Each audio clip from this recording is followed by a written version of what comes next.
Bihaću, idemo se naći samo na pitan skatera koji smo sinoć upoznali, biti jednoga, sad ćemo se naći sa drugim i onda idemo put prema ovome Sarajevu. Nije baš neko vrijeme najbolje, ali tamo malo se pojavljuje sunce kao što vidite. Dejan, šta kažeš? Dobro.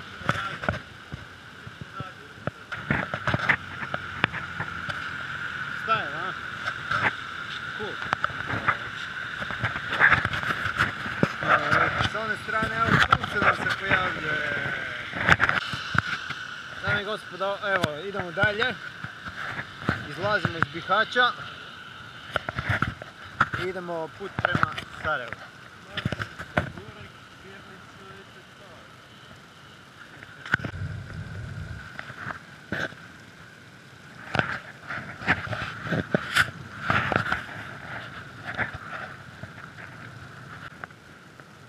Dok vam pokazujem Bosnu. Sad smo imali opet neki uspon zajeban.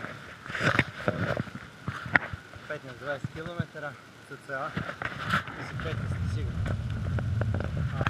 I kiša nas jebe i dalje, prognoza je bila da će biti lijepo. Nije gadna, ali pada majko jebe. Šta je tu je? Doslušajte. Bihać, Ključ, Duga, ako se vidi tamo u daljini, ne znam da li se vidi. Pedaliramo dalje, prognoza je bila sunčana, ništa tog, jebate kiša, onda cijeli dan, lagano, već pun kurac. Dame i gospodo, evo je Duga. Nije loš. A s druge strane, oblast.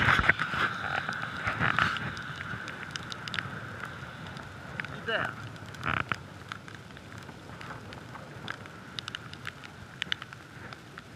Pa dobro, šta sad?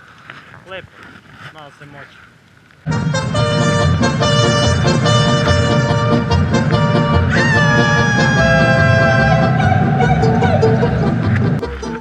Naporan, kišno, sunčano, vjetrovito, nevjetroviti dan.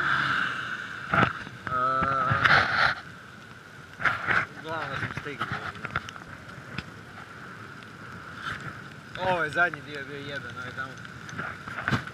Uglavnom sad se idemo snaći šta ćemo dole, kako, di, šta, a vi uživajte.